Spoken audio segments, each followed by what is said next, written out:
बीते कई महीनों से हम लोग एक अभियान के तहत प्रयास कर रहे हैं कि राज्य में जो बढ़ता अवैध नशे का कारोबार है, जिससे युवा वर्ग सबसे ज़्यादा प्रभावित हो रहा है, उसको लेके हम लोग विभिन्न स्तर पर प्रयास कर रहे हैं।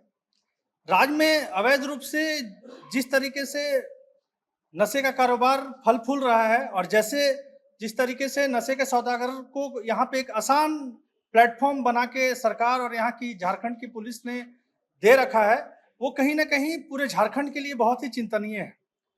विशेष तौर पर ये बहुत ही हमारे झारखंड के युवाओं के भविष्य और झारखंड के भविष्य पे आघात करने वाली परिस्थिति है, क्योंकि आप देखेंगे कि तो हाल के दिनों में पाएंगे कि जिस तरीके से आप तमाम मीडिया संस्थानों के रिपोर्ट्स में और अखबारों में आए दिन नशे को लेकर कई रिपोर्ट्स छपते रहती हैं और जो पूरे समाज के लिए एक तरीके से चिंता करने वाला विषय है, उसी को लेके हम लोग आज आपके समक्ष हैं।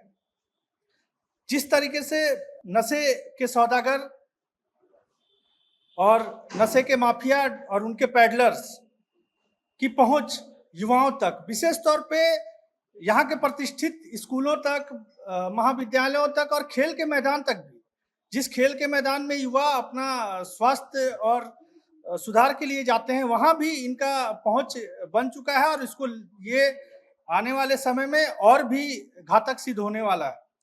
आप देखेंगे कि तमाम हम लोगों ने कई बार प्रयास किए और जिला प्रशासन को इससे अवगत कराया। जिला प्रशासन को हमने ज्ञापन के माध्यम से और मांग पत्र के माध्यम से ये कहा कि अब ये स्थिति भयावह हो चली है, अभी अगर इस पे संज्ञान नहीं लिया गया और इस पे रोक न लगाया गया तो बड़े संख्या में हमारा जो झारखंड है, जो खनिज एक्सपोर्ट करने के रूप में जाना जाता है, आने वाले समय में ये नशे के मादक पदार्थों को एक्सपोर्ट करने वाले राज्य के रूप में भी इसकी प्रतिष्ठा बन जाएगी, जो हमारे लिए बहुत ही हमारे झारखंड के तरीके से झारखंड के लिए उचित नहीं होगा। और झारखंड जिस तरीके से आंदोलन का प्रदेश रहा है, उसमें ये सारे चीजें जब आएंगी तो निश्चित तौर पर ये हमारी छवि को धूमिल करेगा। आप एनडीपीएस की एक डाटा है जो 2019 से 2023 तक है। NDPS narcotics, drugs and psychotropic substance act के तहत जो भी मामले दर्ज होते हैं, उसमें झारखंड में जो मामले आए हैं 2019 से 23 तक 2386 हैं। ये मामले इन 4 वर्षों में जो आया है, बीते के वर्षों से कहीं अधिक है। और ये उनके डाटा के अनुसार झारखंड के टॉप जो 10 जिले हैं विशेष रूप से इससे प्रभावित हैं। वो 10 जिले जो हैं मुख्यतः चतरा, रांची, जमशेदपुर, खूंटी, हजारीबाग, सरायकेला, गुमला, पलामू, लातेहार और चाईबासा। इन जगहों पे ड्रग्स माफियाओं का और नशे के सौदागर करने वाले जो युवा जो इस लाइन में घुस चुके हैं, उनकी पैठ यहाँ बन चुकी है।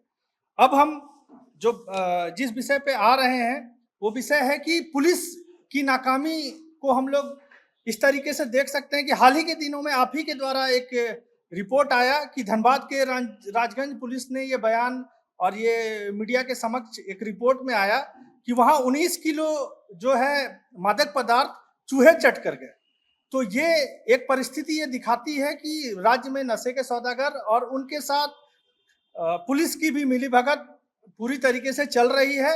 और जब ये परिस्थिति बन जाएगी तो आने वाले समय में राज्य के युवा अपने भविष्य को लेकर सुरक्षित नहीं होंगे और राज्य के युवा आपराधिक पृष्ठभूमि की ओर प्रस्थान करने के लिए विवश हो जाएंगे। नशे के सौदागर बहुत ही आसानी से 15 साल से लेकर 30 साल तक के युवाओं को अपने चपेट में ले रहे हैं, उन तक उनकी पहुंच बन जा रही है। लेकिन दुखद यह है कि हमारे राज्य की पुलिस उन सौदागरों तक और जो हमारे युवाओं तक आसानी से पहुंच जाते हैं, उन तक पहुंचने में राज्य की पुलिस को बहुत कठिनाइयां का सामना करना पड़ रहा है। उसके बाद भी वो वहां तक पहुंचने में असफल नहीं दिख रहे हैं। युवा आजसू इस विषय को लेकर गंभीर है। युवा आजसू ने पहले भी तमाम स्तर पे जिला प्रशासन को और राज्य सरकार को, यहाँ तक कि हम जब बीते दिनों राजभवन में माननीय राज्यपाल श्री सीपी राधाकृष्णन जी से मिले थे, तो उनके समक्ष भी हमने ये विषय उठाए थे। उन्होंने भी कई दिशा निर्देश दिए थे कि इससे संबंधित जो है राज्य के डीसी को और एसएसपी को हम लोग मांग पत्र सौंपे, और वो हमने पूर्व में सौंपा भी है।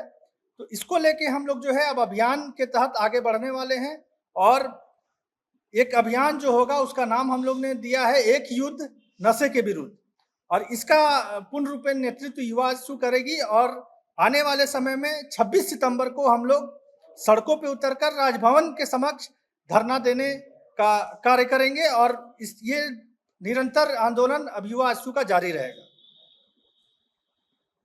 आपके छात्र इकाई भी है, तो क्या छात्रों को जागरूक करने के लिए शिक्षण संस्थानों में कुछ अभियान चलाएंगे आप लोग? बिल्कुल, हमारी छात्र इकाई और युवा आजसू दोनों मिलकर शिक्षण संस्थानों में और विभिन्न जो ऐसे चिन्हित किए गए जगह हैं, जैसे मैंने खेल का मैदान भी बताया, वहां पे हम लोग एक जागरूकता अभियान चलाएंगे। इसमें मैं एक शब्द और जोड़ देना चाहता हूं कि बीते समय में माननीय चंपई सोरेन जी जब मुख्यमंत्री थे, तो उन्होंने इसको लेकर कुछ पहल किया था। जागरूकता को लेकर उन्होंने नशे के खिलाफ एक मुहिम छेड़ने का काम किया था, लेकिन जैसे ही वो सत्ता से हटे और माननीय हेमंत जी सत्ता पे आए, उन्होंने इस मुद्दे को छोड़ देने का काम किया और ये मुद्दा शिथिल पड़ गया। तो अब लगता है कि युवा आजसू इसको नेतृत्व देगी और इसको अंजाम तक पहुंचाने का काम करेगी। हमें ही वोट देना बेटी। इस बार नौकरी में 60% का महिला आरक्षण देंगे। पैसा पिछली बार भी जेएमएम वालों ने 50% का वादा किया था, हमको तो मिला नहीं। और आपको? हमें तो नहीं मिला, आपको मिला क्या? इन महिलाओं को तो नौकरी में 50% आरक्षण नहीं मिला, आपको मिला क्या?